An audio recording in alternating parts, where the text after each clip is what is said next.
Welcome to Authentic Living with Roxanne, a place where we have conscious conversations about things that really matter in our lives.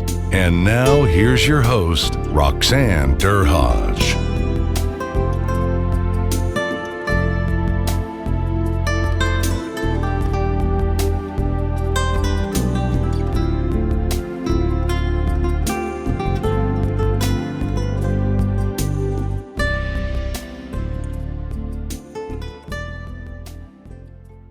Hi, everyone. It's Roxanne Derhaj of Authentic Living with Roxanne.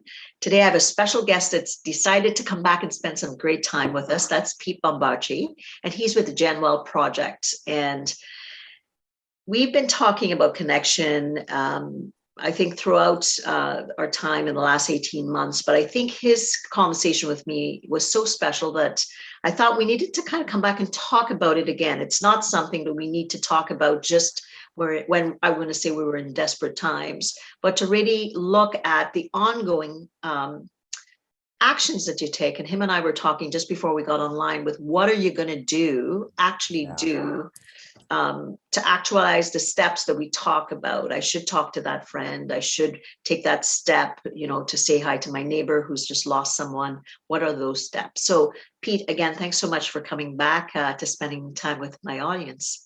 Roxanne, it's honestly, you and I have connected a few times now, and I enjoy every conversation, and I just love the work you're doing and the conversations that you're creating. So let's talk. I'm thinking we talked about a year ago now, and how have things been with what you're seeing out there with connection with people involved in the GenWell Project? What are you seeing out there now? Well, isn't it so great that COVID ended shortly after that conversation a year ago? And that was the fantasy world that we all thought we were in, that it was going to be done by June or July or whenever time it was. Here we are, we're 18 months into this pandemic. I can tell you from a GenWell Project standpoint, and I think I might even have mentioned this on our first chat, is 5 years ago when we launched this in 2016, a global human connection movement that was trying to educate, empower, and catalyze people to take action to take care of their social health. Most people looked at me like I was crazy. They thought, what are you talking about social connection? I see people every day. And what I will say has happened over the course of the last 18 months is that people have raised their consciousness as to how much we actually need each other. And, to your point on your opening comments, I think it's really critically important. Waiting until you're in the crisis, until you actually reach out and build a community of people and a network of people that can support you through the ups and downs that we are all going to go through, is truly the definition of insanity. So it may have taken a global pandemic to wake us up to the need for greater human connection, but I think the future is bright. If we can take a silver lining, there's many silver linings out of this, but if one of them is that we value our human connections more than we ever have before, and I mean with family, friends, neighbors, colleagues, and classmates, then maybe that's one of the beautiful things that we can all take away from the global pandemic. I wanted to share this experience. So my birthday, which I never thought anything about weather because I grew up in Trinidad, like I said to you earlier, was January 15th. So I'm the first birthday of 6 kids. So I thought, oh, this is good, right? Parents have enough between Christmas and my birthday. There was normally something huge that was planned, great weather. I moved to Canada. Of course, you know what happens in mid-January for birthdays, not so good. So for this birthday, I always, because that's me, I always throw myself a birthday party, not because I want a birthday party, but guess when everybody gets together, because I have this birthday party. I have done this, and this has been a tradition. It's something that my parents started when we were quite young. They had 6 kids. Every year there was a get together, and of course you'd have your little friends, but what you'd also have is family, right? That would come over, and everybody would be like, the adults would be there, but the kids would be kind of there as well, and we would all connect. So I kept the tradition up. So for the pandemic, obviously couldn't do that. It's very, very cold. There's a lot of snow on the ground, and my 2 dearest friends say, okay, we're coming over, but we know we can't come inside because that's when we couldn't come inside. And we're going for a walk. We went in the snow for a 2-hour walk. needless to state, was not my idea of, oh, this is all fun. We were, laughing, joking, having fun, talking. And so I said, oh, of course, wanting them to come inside, of course we can't hug, all that stuff. And, for me, what happened was, and then they said, well, guess what? We bought treats. Well, I have a little kind of stoop at the front. So here we are, we're in our coats.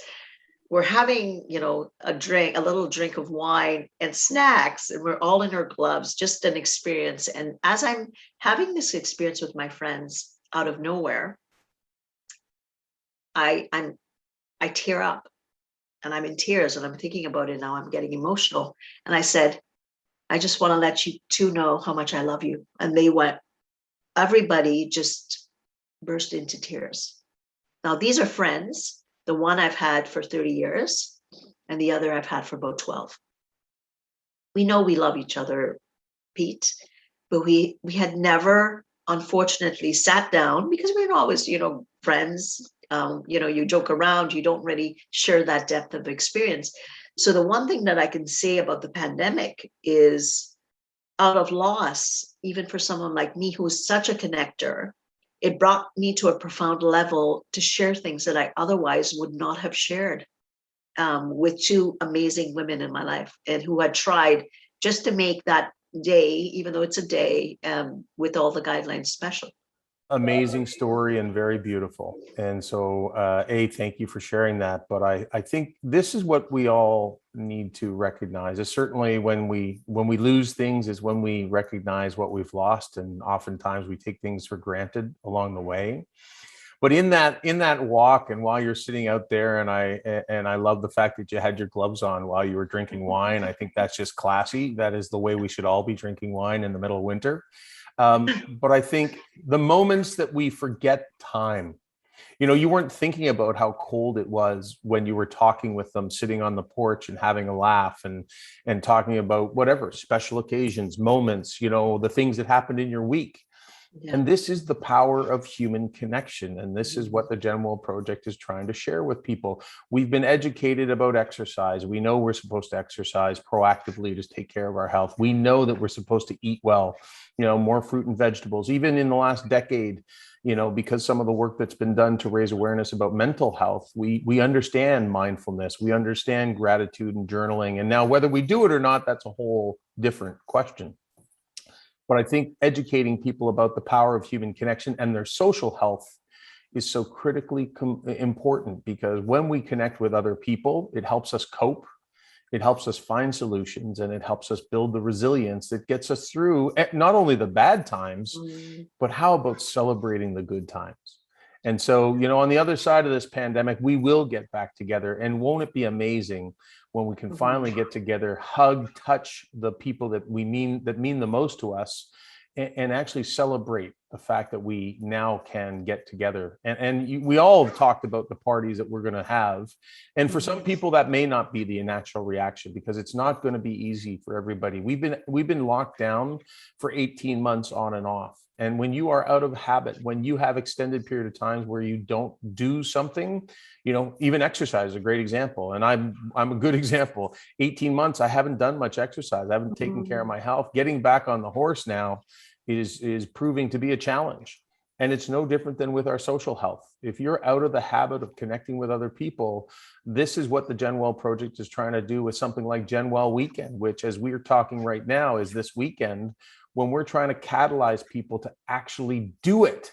Don't talk about it, don't think about it. And if you're struggling, if you happen to be struggling, hopefully somebody in your life will recognize, hey, I haven't seen Roxanne in a little while. I should reach out to Roxanne, because I really love her, I respect her, I care for her. And that one phone call may be the greatest gift we can give each other right now. What I wanted to talk a little bit about, and I've heard conversations like this. No, I'm an extrovert. It was really tough not seeing people, but I heard a lot of people that are introverted talk about, I actually like this lockdown. And, because, to get out and see people was always an issue for me. And I'm glad that I had the capacity to just be alone a lot. Have you heard a lot of people talk about that actually I like being alone? and not talk about what we're talking about, which is the need for human connection. Because the perception is with extroverts, we get our energy from connection, which is proven in a lot of the assessments that we would do with people. Introverts get connection from being alone, by being by themselves most of the time. So I don't know if you've talked to people that have shared that with you. Yeah, I've talked to a lot of people who've shared that. It's actually been more people who've asked me that question than it is the people who've been impacted by it. And here's what the research shows is that introverts need human connection as much as extroverts. They don't want it as often, and they don't want to do it in large groups. And so this is what the GenWell Project message is all about. There's lots of activities that happen throughout the course of the year. You know, communities, even cities, host big events, and they want to bring everybody down. And what we need to recognize is when we talk about GenWell and we talk about the GenWell weekend, what we say is a GenWell project can be anything. It can be you having a coffee with a neighbor or a friend. It could be a barbecue. It could be a street lawn potluck or a basketball game. The point is understanding that we are an inclusive movement that's trying to make it easier for anybody to get connected and so therefore, you know, if you are an introvert, then my hope is that I can inspire you to reach out to one person and say, hey, Roxanne, would you be open to going for a coffee with me? Or vice versa. You pick up the phone and say, Pete, I know I know these are challenging times for you. I know you're a bit of an introvert. If we've got a relationship, hey, why don't you and I go and grab? Actually, right after this call, after this chat, I'm actually going to have a chat with an introvert, and I'm going to have a coffee one-on-one with him. And that's what we need to recognize is introverts need human connection. Nobody survives on this planet without having people at some way, shape, or form in their lives. And so what we're trying to do, even with GenWell weekends, we do it twice a year, once in the spring and once in the fall, is maybe those are the only 2 times a year that you think about that person, but let's think about those people. And I did have a friend early on in the pandemic who's an introvert who said, Pete, I really loved being an introvert until I wasn't allowed to go out when I wanted to go. What he loved to do was he actually loved to go to Starbucks and sit in Starbucks by himself and have a coffee. And what that allowed him to do was give him a sense of belonging because he could feel like he was part of the community by buying a coffee, sitting there and seeing people cycle around him, but there was no risk to him. He was just there on his own. And, you know, one of the beautiful things in our recent Canadian Social Connection Survey that we just did in May, June, and we just released the results, which I encourage anybody that catches this to go have a look at, is when you talk to strangers, it increases your likelihood of being happy by 3 times. And one of the beautiful things for an introvert is that there's no risk when you talk to a stranger. You can say, hi, how are you? And that could be the end of that conversation. And that's good enough for an introvert. They just need that little, hey, I'm here, I exist, I see you. So for all of us, the opportunity to build greater health and happiness in our lives through a simple conversation with a stranger or a simple hello, a gesture, may be a beautiful thing that we all want to incorporate into our lives. Well, I like the idea that when you smile at someone, you know, it's infectious, right? And then it's kind of like, it is like a virtual hug, because when you're, you know, walking by, you know, have you ever just walked by somebody and they're smiling and you're thinking, why are they smiling? And then you smile back because you're thinking, well, oh, I don't even know you, do I? And you're smiling as you're walking by them. And you know what I mean? Toronto, of course, when I worked up there, you know, because me coming from a little island, so the tradition in Trinidad is you good morning, sir or ma'am, for your adults, and you had to say hello. That was like the unwritten rule that I grew up with. And, you know, so when I came to North America, so I think also culture, but also I think, you know, climate as well, I think impacts that. And I don't know how much research you've done on that, but I think in, you know, in smaller little environments, when the temperature is 95 degrees, and there's smaller little communities, it's easier to connect as well. I often say that I grew up in a village, and I still think of my little space that I live here in Niagara Falls as my little village, because I replicated, because, you know, you would say hello to everybody, you would smile, you would acknowledge them, sir or ma'am, and it would be considered rude in my culture to walk past someone without acknowledging them. So, all these little things that you think about that you don't, it's kind of like, is that part of me? Where did I learn that? But it's something that it's something as simple as when my son was growing up, I would say to him, can you share with your friends that when they come to the door, it's it's something that mommy likes, that I would like them to say at least hello and goodbye. And he'd be like, oh, he says, don't they say that, Mom? And I go, of course, no, some of them don't. He goes, oh, okay. So he says to them, some of his buddies, hey, when you come to my house, can you just at least say hello and goodbye to my mom? I think that's so beautiful, Roxanne.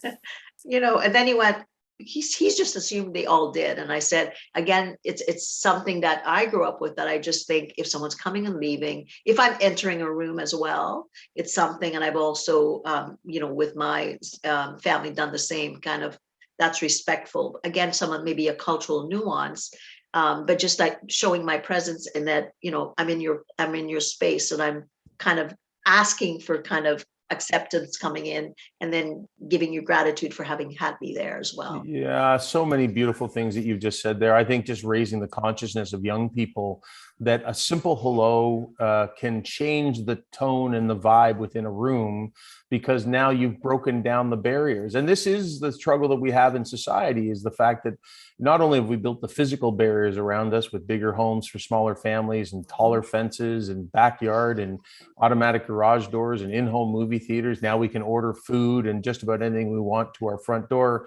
You know what? We've gotten out of the habit of connecting. And so therefore a young person might walk into your house and not even consider saying hello, or even on their end, maybe fearful of saying it, which you and I would look at that and go, why would you fear saying hello to, your son's mom? It's, at the end of the day, it's those greetings, those gestures that break down those initial barriers that allow a conversation to potentially happen. Because you may have a free minute and you go, hey, Jimmy, how'd your football game go? Or how, and this is how we build connection. But, I'll say part of our mission as the GenWell Project, and again, that strangers example is a great one, is, we've been told our whole lives to do what, Roxanne? Not talk to strangers. And now we're waking up in a world where we've been locked down for 18 months. And now the research, as we've seen, triples your chance of being happy. So most of us, I think one of our life aspirations is to be happy, or at least happier. We know that over 90% of the time when you speak to a stranger, it ends up in a positive experience for both parties. So if we can start educating people that, yes, you should talk to strangers, and yes, no, when you're in a dark alley at 9 o'clock at night, or you're a young child and you're alone, I'm not talking about those occasions. I'm talking about when you're walking down your own street, when you're in the midst of a busy town on a major street or whatever, and you see people even on the other side of the street. What a great opportunity to look across and go, hey, how you doing? Hey, I love your shoes. Whatever it is, all these things can help build the bridges that make people feel happier, healthier, a greater sense of belonging. And at the end of the day, you walk away feeling better, because when I educate you on the power of human connection, you may do it because you recognize it makes you happier and healthier, and the other person happier and healthier. And that's really the power that human connection can have. But we have a society who's not educated on it. And that's what the mission of the GenWell Project is. Number one is we need to tell people and educate them so that they can empower themselves to say, I think I can go out and make a difference every day just by talking to people. As a practitioner in psychotherapy, or even as in coaching, right? Like, never underestimate the space, right? Like, so the neuroscience behind it is we're calibrating at all points, right? So you're never aware how you're impacting others, right? So sometimes when I would be dealing with others and they're anxious or depressed, and sometimes I'm saying nothing, but I'm just, in their space. And then, some clients, they'll go, why is it that I come when I see you, and within about 10, 15 minutes, I'm like, oh, I feel so much better. Like, I feel like, did you do something? And I'm like, did you do something? I'll throw it back to them. And they go, well, no, I didn't do anything. I go, well, it's just called heart-to-heart connection. And they go, really? I said, yeah, because I said, when you came in here and we started to talk. You know, you were bringing so many worries with you, and which are all very valid, you know. Yep. However, I just sat and I listened, and I just said, I'm here for you. And they go, is that what you did? And I go, well, I think that's what I did. And then they go, yeah, because now I feel like I was up here, like really, really high. And now I feel like, oh, I feel so much better. Not that anything's changed, but I can feel within my body that my heart's, you know, slowed down a bit more. My breathing is a little bit deeper, you know, and I'm hearing you now. And so, you know, I actually feel privileged. And I often say in my role, Pete, that you know, how grateful I am to have those experiences with other human beings, you know, one-to-one when I'm helping them. But it's something that it need not be in a room like mind coaching or as a psychotherapist. You can actually do that just by stopping in your space when you do say hello, to say, how are you doing? And really just slowing yourself down, and that impacts someone else. And the value of that, I know in my training, is that they said that most of the changes when I was in my internship was around calibrating your space with the other person. And you and I are so aligned on so much. You know, I look at the GenWell Project as almost, I want to say I'm a compliment to every coach and every psychotherapist, because I know several people. I have a coach. I talk to her every couple of weeks. And I know people that are struggling with substance abuse. I know people that are battling anxiety and depression. I know people that are going through divorces. I know people that have lost jobs, financial pressures. I know people, a gentleman who's been diagnosed with, you know, stage 4 cancer through the pandemic. At the end of the day, people can have their coach and they can have their psychotherapist, but they can't have them 24 hours a day. They can have them probably an hour a week, maybe twice a week, because most of us can't afford it. But I think what the GenWell Project is, and I hope one day that every coach and every psychotherapist in this country says, hey, by the way, other than when you come to see me, because I am that listening sounding board, I want you to follow the GenWell Project. Because I want you to understand that building healthy relationships outside, because I have a great, there's a lady, Miriam, I think Kiermauer, and she wrote an article for the Mirror in the UK. And I had a conversation with her, and she's a psychotherapist as well. And she said, the thing that people need to understand is I'm not your friend. While you're here, I am your coach, I am your therapist, I am whoever I am. But at the end of the day, you need to go and champion relationships in your life. And that's what we're trying to do with the GenWell approach. We want to complement the work that you do in those sessions so that people can recognize, and you may have seen that every Friday we share an infographic, and those infographics are to give people ideas on how they could start a connection today, whether it's talking to a stranger, talking to a neighbor, talking to a colleague, calling an old friend. And we give the facts and figures that help people understand it's not as risky as you might think. And B, we give you some ideas and suggestions that, hey, you want to talk to your neighbor that you've never said hello to, why don't you start by leaving a note on their door and saying, hey, hope to see you post-pandemic. It's been tough, or maybe leave some cookies or shovel their snow or take their garbage bins out. Do something to start that conversation. Be a catalyst to making it happen. And then we can get that thing going. But the reality is, when we talk to other people, and the role that you play as a psychotherapist, and for me, you know, with my coach, is just by sharing. And this is the power of human connection. When you share your thoughts, it gets you out of this thing, because this thing isn't nice to us when we're inside it, especially when we're thinking about all the troubles and the challenges that we're having. And so recognizing and sharing with people that the power of getting out of your own head, again, discussing it helps you find solutions. There might be a problem, and I might be able to say, hey, have you ever thought about, you know, coaching or therapy, or, you know, have you ever thought about going for a walk every day? I don't know what the solution is, and everybody's is going to be different.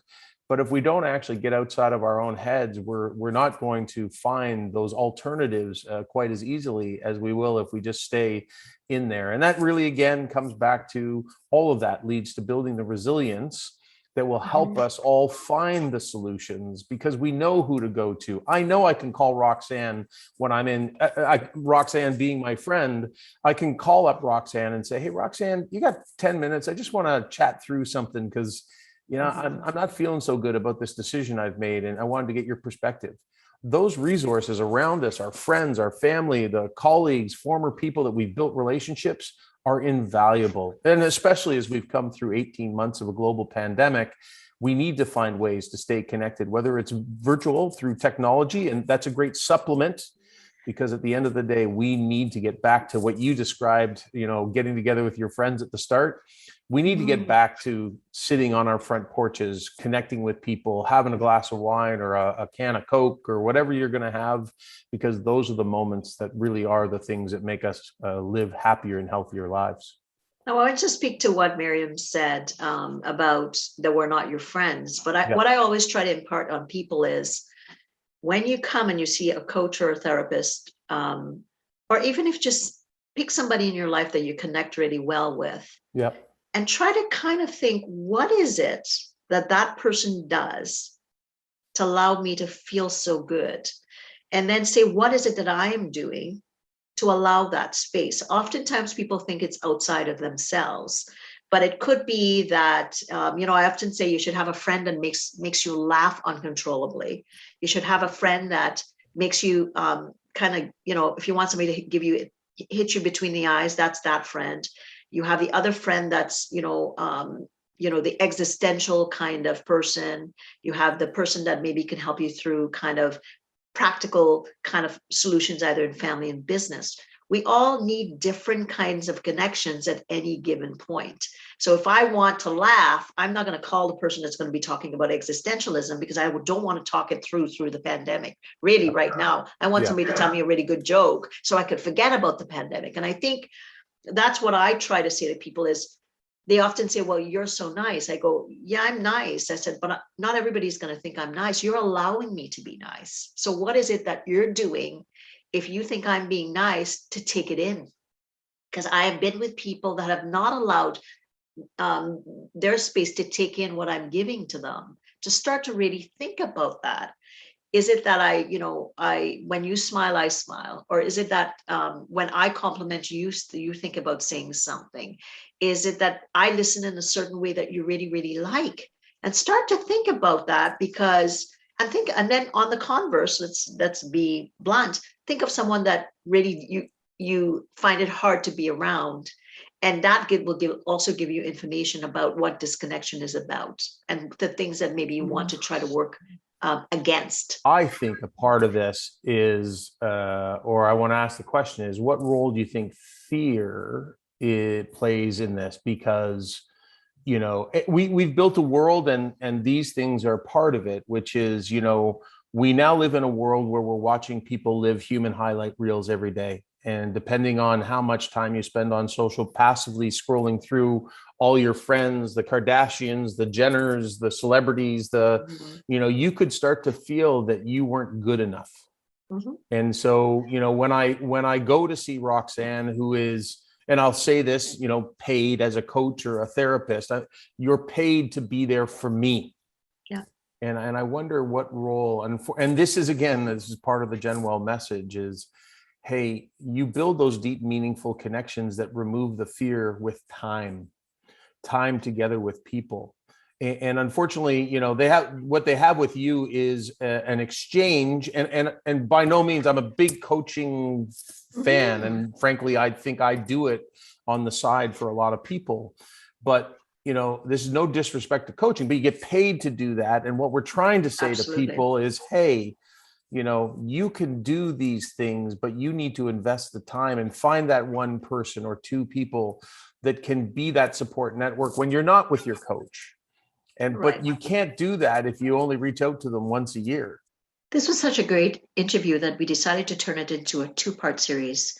Be sure to tune in next week for part 2, so you don't miss out on the amazing content. Thanks for tuning in to Authentic Living with Roxanne, creating the space for positive, healthy change. Roxanne is a keynote speaker, psychotherapist, and coach. To work with Roxanne, visit roxannederhage.com/blueprint. We'll see you next time on Authentic Living with Roxanne.